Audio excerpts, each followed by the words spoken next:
that Osama bin Laden is dead, but the butcher of Gujarat lives. And he is the Prime Minister of India.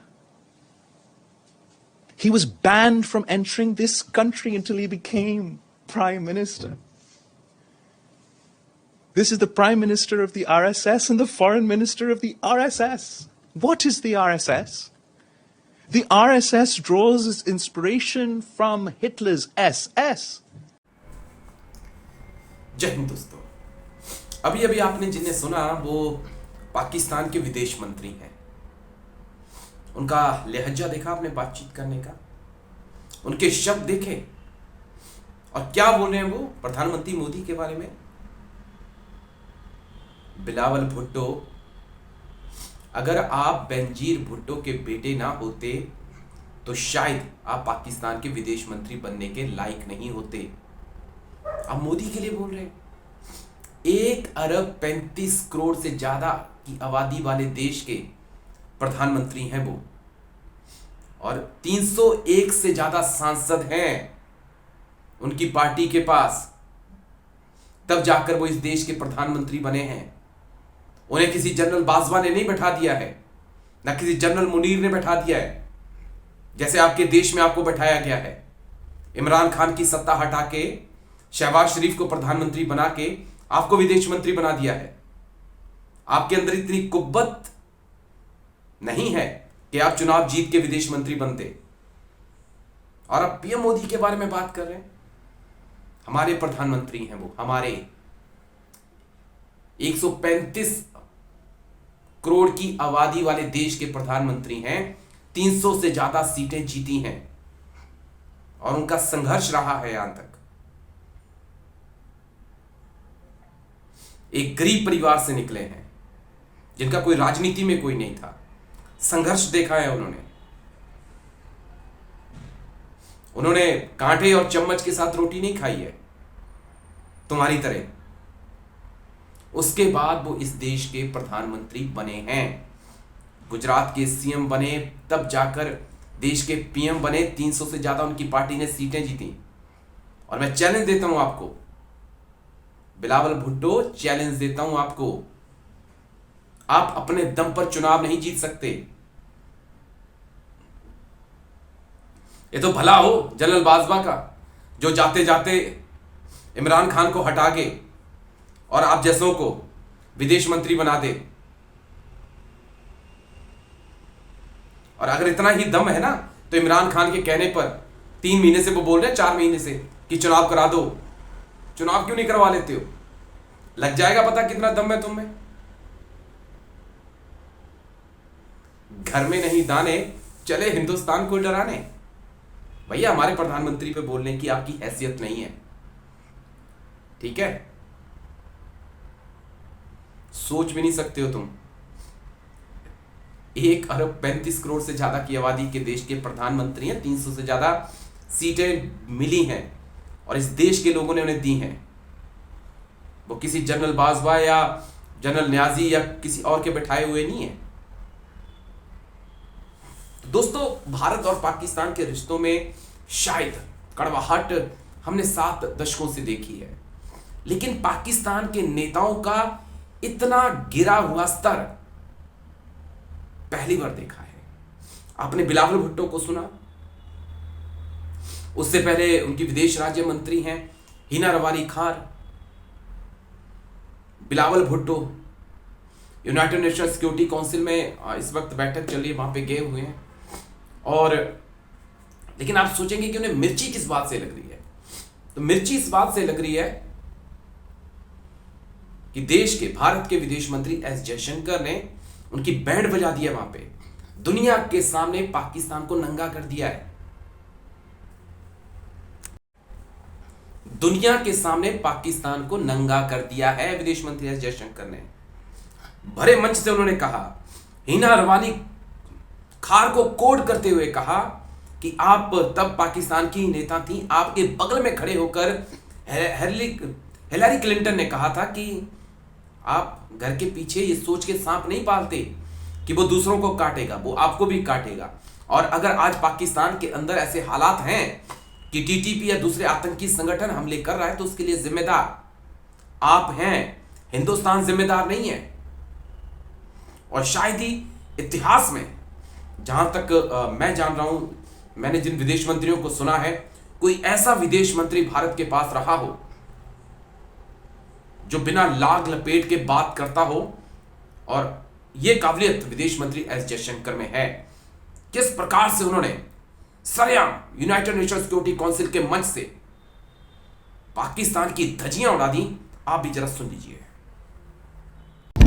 I read the reports on what Minister Hina Rabani Khar said, and I was reminded more than a decade ago, if my memory serves me right, Hillary Clinton was visiting Pakistan, Islamabad, and Hina Rabani Khar was a minister at that time, and I think standing next to her, Hillary Clinton actually said that if you have, I'm giving you the sense, it's not an exact quote, that if you have snakes in your backyard, you can't expect them to bite only your neighbors. Eventually, they will bite the people who keep them in the backyard. But as you know, Pakistan is not great on taking good advice, and you see what's happening there. In terms of what they are saying, look, the truth is, everybody, the world today sees them as the epicenter of terrorism. Now, I know we've been through 2.5 years of COVID, and a lot of us have brain fog as a result. But I assure you, the world has not forgotten, where does terrorism, who has their fingerprints over a lot of activities in the region and beyond the region. So I would say that it's something which they should remind themselves before indulging in the kind of. अब आपको एक और मजेदार बयान सुनाऊंगा विदेश मंत्री S Jaishankar का। देखिए, मेरे तो बहुत फेवरेट हैं वो, मैं बहुत तारीफ करता हूं उनकी। और दरअसल एक प्रेस कॉन्फ्रेंस वो कर रहे थे और पाकिस्तान के एक पत्रकार ने उनसे आतंकवाद के ऊपर जवाब पूछ लिया, और विदेश मंत्री एस जयशंकर ने ऐसा जवाब दिया कि बोलती पत्रकार की बंद हो गई।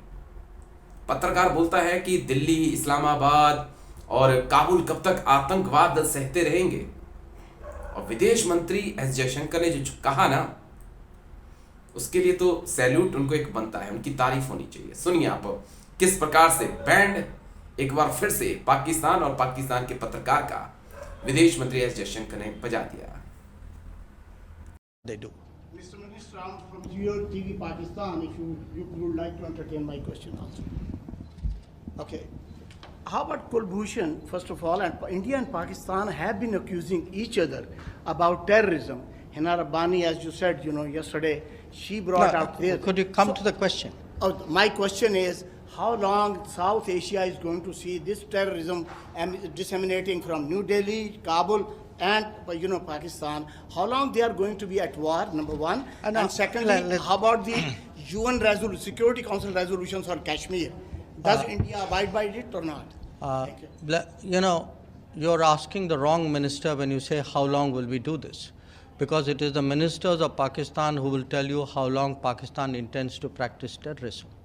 So look, at the end of the day, the world is not stupid, the world is not forgetful, and the world does increasingly call out countries and organizations and people who indulge in terrorism. And by taking that debate elsewhere, you're not going to hide it. You're not going to confuse anybody anymore. People have figured it out. So my advice is, please clean up your act. Please try to be a good neighbor. Please try and contribute to what the rest of the world is trying to do today, which is economic growth, progress, development. So I hope through your channel that message goes through.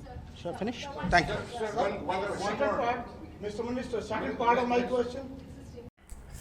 देखिए, आज पत्रकार PM Modi के कई फैसलों से मैं सहमत नहीं होता हूं, और पत्रकार का ये भी काम है कि वो सहमत ना हो, जो सरकार के फैसले हैं, सत्ता के जो फैसले हैं, उन पर वो सवाल खड़े करे और जो भी फैसले हों, अच्छे फैसले भी हों, तो उनमें से जो कमियां हैं वो निकाल के लाए और जनता के सामने, सरकार के सामने रखे। मेरी जो जर्नलिज्म की स्टडी हुई है, पढ़ाई हुई है, उसमें मैंने यही सीखा है। बाकी क्या करते हैं मुझे इससे मतलब नहीं है, क्योंकि लेकिन जब बात देश की हो, जब बात देश के पीएम की हो, तो हम उनके साथ खड़े हैं और मजबूत होकर खड़े हैं। पाकिस्तान जैसे देशों की औकात नहीं है कि वो हमारे देश के प्रधानमंत्री को कुछ बोल दें। या और क्या बोले बिलावल भुट्टो को, सच्चाई तो यही है जो मैंने आपसे कहा कि इतनी हैसियत उस इंसान की नहीं है कि वो अपने दम पर चुनाव जीत सके। और वो उस इंसान के लिए बोल रहा है जिसके दम पर 300 से ज्यादा सीटें लोकसभा में बीजेपी ने हासिल की हैं। आरएसएस की विचारधारा, बीजेपी की विचारधारा इत्तेफाक नहीं रखते हम। हमारी विचारधारा दूसरी है। लेकिन ये कोई कहे कि वो आतंक की विचारधारा है, नाजी की विचारधारा है आरएसएस की, तो ये गलत है। ठीक बिलावल भुट्टो, अगली बार जब बोलिएगा सोच समझ के बोलिएगा, और खासकर पीएम मोदी के बारे में, क्योंकि तुम 7 बार भी पैदा हो जाओगे ना, तभी मोदी जैसा तुम्हारा कद नहीं हो पाएगा, ना तुम कभी बन पाओगे। और अगर तुम बेनजीर भुट्टो के बेटे ना होते तो ना जाने कहां जाके भीख मांग रहे होते। वीडियो आपको कैसा लगा कमेंट करके जरूर बताइएगा। आप सोचते होंगे कि अक्सर मैं पीएम मोदी के विरोध में वीडियो बनाता हूं। विरोध में वीडियो नहीं बनाता हूं दोस्तों, जहां मुझे कमी लगती है सरकार के फैसले में, वहां मैं वीडियो बनाता हूं। और मुझे लगता है कि एज ए जर्नलिस्ट हमारा सबका यही काम होना चाहिए, गोदी मीडिया को छोड़ के। लेकिन जहां देश की बात आएगी, जहां एक देश के प्रधानमंत्री की बात आएगी, तो हम सब अपनी सरकार के साथ, अपने प्रधानमंत्री के साथ बुलंद होकर खड़े हैं। वीडियो अच्छा लगे तो लाइक शेयर सब्सक्राइब जरूर करिएगा। नमस्कार, जय हिंद, वंदे मातरम।